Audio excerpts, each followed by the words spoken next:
샬롬, 사랑하는 성도 여러분, 귀하신 우리 주님 예수님의 이름으로 문안 인사를 드리며 축복합니다. 오늘도 우리 하나님께서 은혜 가운데 저와 여러분을 불러주셨습니다. 그러므로 하나님께서 예비하신 복이 충만할 줄로 믿습니다. 다 같이 기도하면서 오늘 새벽 예배 시작하도록 하겠습니다. 기도합니다. 사랑과 은혜가 풍성하신 존귀하시고 참 좋으신 하나님 감사합니다. 지난밤도 주님의 은혜로 편안하게 쉬게 하시고 회복하게 하시고 이렇게 첫 시간 주님 앞에 엎드리게 하시니 감사합니다. 하나님, 오늘도 이 예배를 통하여 주님과 만나며 전인격적으로 교감하며 또 주님으로부터 은혜와 능력을 받기를 간절히 소망합니다. 함께하여 주시옵소서. 우리를 붙들어 주시고 우리를 인도하여 주시고 우리에게 필요한 것으로 채워 주시옵소서. 하나님, 그럼에도 불구하고 몸이 연약하여 또 심령이 괴로워서 여러 가지 문제로 하나님 앞에 엎드리고 기도하는 분들이 있는 줄로 압니다. 또한 전염병으로 몸이 약하여서 또 병으로 고생하시는 분들이 있는 줄로 압니다.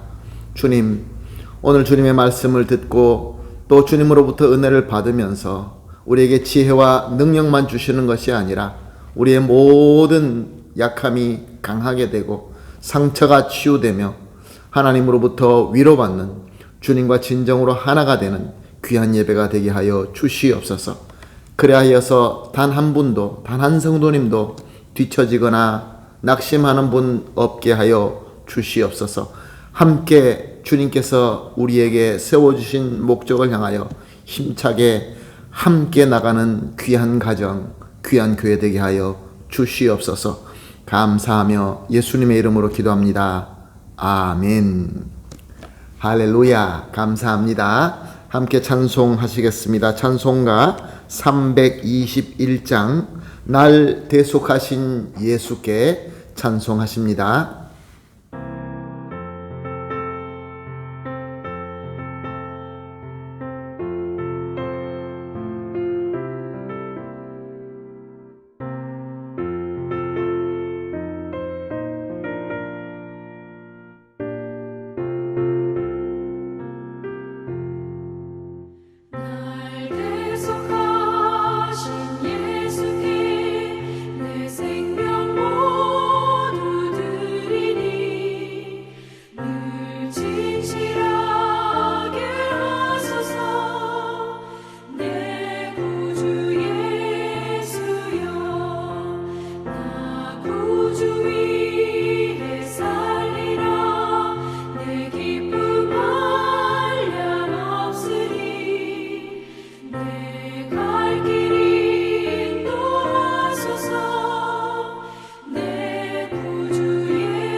아멘. 할렐루야. 감사합니다. 말씀 보십니다. 계속해서 요한복음 보시겠습니다. 요한복음 12장 7절과 8절 말씀 함께 보시겠습니다. 요한복음 12장 7절과 8절 말씀입니다. 예수께서 이르시되 그를 가만히 두어 나의 장래할 날을 위하여 그것을 간직하게 하라. 가난한 자들은 항상 너희와 함께 있거니와 나는 항상 있지 아니하리라 하시니라. 아멘. 예수님께서는 우리 본문 12절을 보게 되면은 예루살렘으로 올라오신 것을 볼 수 있습니다. 예수님은 유월절 때마다 예루살렘으로 올라오셨습니다. 그러나 이번에 올라오신 것은 예전과는 달랐습니다. 특별했습니다. 왜냐하면 예전에는 절기를 지키기 위하여 오셨다고 한다면은 이번에는 자신의 목숨을 내어드리기 위하여 올라오셨기 때문에 그렇습니다. 예수님께서는 사역하시면서 제자들에게 이렇게 말씀하셨습니다. 내가 때가 되면은 내가 속죄물로 드려져서 그래서 너에게 구원이 있을 것이다. 예수님께서 십자가에서 죽으실 것이다 라는 것을 제자들에게 선포하셨던 것입니다.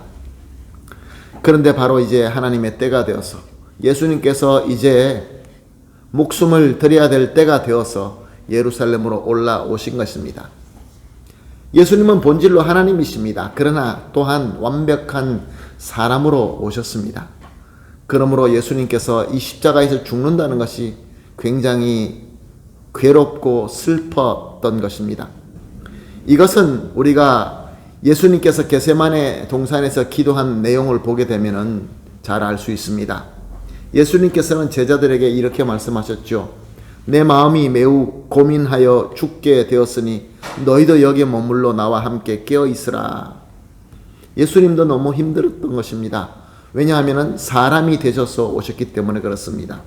그리고 하나님께 간절히 기도하시죠. 내 아버지여 만일 할만 하시거든 이 잔을 내게서 지나가게 하옵소서. 예수님께서는 예루살렘으로 올라오시면서 이렇게 슬프고 무거운 마음을 가지고 올라오셨던 것입니다. 그리고 예루살렘 입성하기 전에 그 예루살렘 옆에 있는 베다니 마을에 머물게 됩니다. 왜냐하면 그 마을에 예수님께서 특별히 사랑하던 나사로와 마리아와 마르다의 집이 있었기 때문에 그렇습니다. 그런데 그곳에 도착해 보니 사람들이 예수님을 위한 잔치가 마련되어 있었던 것입니다. 그래서 예수님은 그 잔치에 참여하게 됩니다. 물론 여기에 마르다가 열심히 섬겼다는 것을 우리가 이미 본문을 통하여 알고 있는 사실입니다. 이 예수님의 잔치는 요한복음에는 어딘지 정확하게 명시되어 있지는 않습니다. 그러나 마태복음과 마가복음을 보게 되면 문둥이 시몬의 집이라고 기록되어 있습니다. 그런데 이 잔치에서 특별한 일이 일어납니다. 뜬금없이 나사로의 누이 마리아가 아주 비싼 순전한 나드 향유 한 근을 가져다가 예수님 앞에 무릎 꿇고 그 발에 부어드리고 자기 머리털로 예수님의 발을 닦아주기 시작했던 것입니다. 그래서 집안이 향유 냄새로 진동하게 되었던 것입니다. 거기 있는 사람들은 다 깜짝 놀랐습니다. 이것이 보통 일어나는 일이 아니기 때문에 그렇습니다. 그 중에 예수님의 제자인 가룟 유다는 그녀를 꾸짖습니다. 어떻게 300데나리온이나 되는 비싼 향료를 이렇게 함부로 부어서 허비하고 있느냐? 그럴 것 같으면 차라리 나가서 팔아서 가난한 자들을 도와주면 더 좋지 않겠느냐? 이 말이 우리 사람의 가치관이나 합리로 볼 때 너무나 맞는 말입니다. 그런데 여기서 우리가 질문할 필요가 있습니다. 왜 마리아는 이렇게 비이성적인 행동을 했을까요? 그리고 또한 예수님은 이 마리아의 행위를 인정해 주셨던 것일까요? 당시 여자들은 스스로 혼자서 사회생활이나 경제생활을 할 수 있을 때가 아니었습니다. 자기 아버지나 남편 되는 한 남자를 통하여 경제생활을 할 수 있었던 것입니다. 그래서 그 당시 여인들은 어렸을 때부터 특별하게 결혼 준비를 합니다. 마리아는 그 당시의 모든 여인들처럼 결혼 준비를 이 비싼 향유를 모아서 준비를 했던 것입니다. 마리아가 모았던 것은 한 근이 되고 또 가룟 유다의 말에 의하면 300데나리온 정도가 되는 향유였습니다. 당시 한 성인의 품삯이 한 데나리온이니까 300데나리온은 상당한 값이 나가는 향유였습니다. 마리아에게는 전 재산이자 또한 자신의 미래였습니다.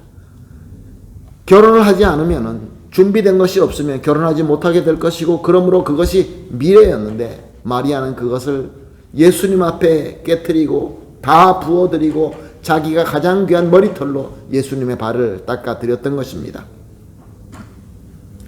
마리아는 평소 때도 예수님을 존경하고 예수님의 가르침을 너무 귀하게 생각하고 감사하고 있었던 것입니다. 그러나 어느 날 예수님께서 죽은 오라비 나사로를 살리시는 것을 보면서 크게 깨닫습니다. 내가 존경하는 랍비 정도가 아니라 우리 예수님은 진정한 하나님께서 보내신 그리스도이시구나, 구세주이시구나 라는 것을 깨닫게 되었던 것입니다. 얼마나 큰 감동이며 은혜였겠습니까? 자기 옆에 자기를 사랑해주고 자기를 정말로 아껴주는 그 예수님이 바로 그리스도다라는 것을 알게 되었을 때 이 마리아는 사람의 계산, 사람의 가치관, 논리 이런 것이 아무 상관이 없었던 것입니다. 그저 예수님께 다 드리고 싶었던 것입니다. 자기의 현재, 자기의 미래, 자기의 그동안에 수고하면서 모았던 재산 이런 것 아무 상관없이 예수님께 감사하는 마음으로 드렸던 것입니다. 그런데 오늘 우리가 생각해 보아야 될 것은 이렇게 한 여인이 예수님을 그리스도라는 것을 알고 감사하여 드렸던 그 하나의 섬김일 뿐이었는데 예수님께서 말씀하실 때 이것은 예수님께서 죽을 것을 예비하시는 예수님의 죽음을 준비하는 향유가 되었고 속죄의 죽음을 선포하는 영광의 예배가 되었다라고 예수님께서는 말씀하고 있는 것입니다. 생각도 하지 못하고 자기가 그저 감사해서 예수님께 드렸던 헌신인데 우리 주님께서는 그것을 더 크게 더 영광스럽게 사용하신 것입니다. 사랑하는 성도 여러분, 오늘 이 본문 말씀이 우리에게 주시는 메시지가 무엇입니까? 저와 여러분도 마리아처럼 우리 예수님께로 은혜를 받았습니다. 그래서 우리는 마리아처럼 예수님께 감사하며 예수님의 감사함을 표현하고 있습니다. 그것이 바로 예배입니다. 그런데 오늘 우리가 서로 해보아야 될 질문은 과연 저와 여러분은 예수님께 마리아처럼 나의 모든 것을 나의 지금 현재와 미래를 예수님께 믿고 온전히 다 드리고 있느냐 그런 말씀입니다. 사랑하는 성도 여러분, 우리가 이렇게 마리아처럼 나의 모든 것을 드리고 나의 모든 미래까지 하나님께 우리 주 예수 그리스도에게 맡길 때 우리 주님께서는 우리가 생각도 하지 못하는 우리가 상상도 할 수 없는 더 높고 더 존귀한 것으로 사용하여 주신다는 것입니다. 그래서 더 큰 영광이 나타나게 해주신다 그런 메시지인 것입니다. 사랑하는 성도 여러분, 이것이 바로 우리 주 예수 그리스도의 은혜와 복의 비밀인 것입니다. 그러므로 오늘 합심하여 이렇게 기도하십시다.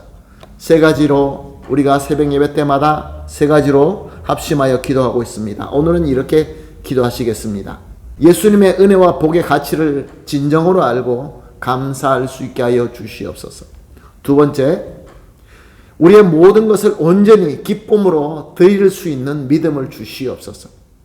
그리고 세 번째로 우리의 감사의 섬김으로 하나님의 영광이 더 위대하게 나타나게 하여 주시옵소서. 이 세 가지를 합심하여 기도하신 이후에 개인적으로 기도하시고 기도가 다 마치신 이후에 오늘 하나님께서 허락하신 하루를 또한 열심히 섬기도록 하겠습니다. 다 같이 기도하겠습니다. 하나님 감사합니다. 오늘도 귀한 말씀을 주시고 깨달음을 주시니 너무 감사합니다. 우리가 주님으로부터 은혜를 받고 그것을 그저 우리는 감사하는 마음으로 드리지만 우리 주님께서는 더 영광스럽게 더 크게 사용하신다는 것을 깨달았습니다. 그러므로 합심하여 기도합니다. 주님, 예수님의 은혜와 복의 가치를 진정으로 알고 감사할 수 있게 하여 주시옵소서. 그리고 우리의 모든 것을 온전한 기쁨으로 우리 주님께 드릴 수 있는 믿음을 주시옵소서. 또한 우리의 감사의 드림, 우리 감사의 예배, 감사의 섬김으로 하나님의 영광이 더 위대하게 나타나게 하여 주시옵소서. 감사하며 예수님의 이름으로 기도합니다. 아멘.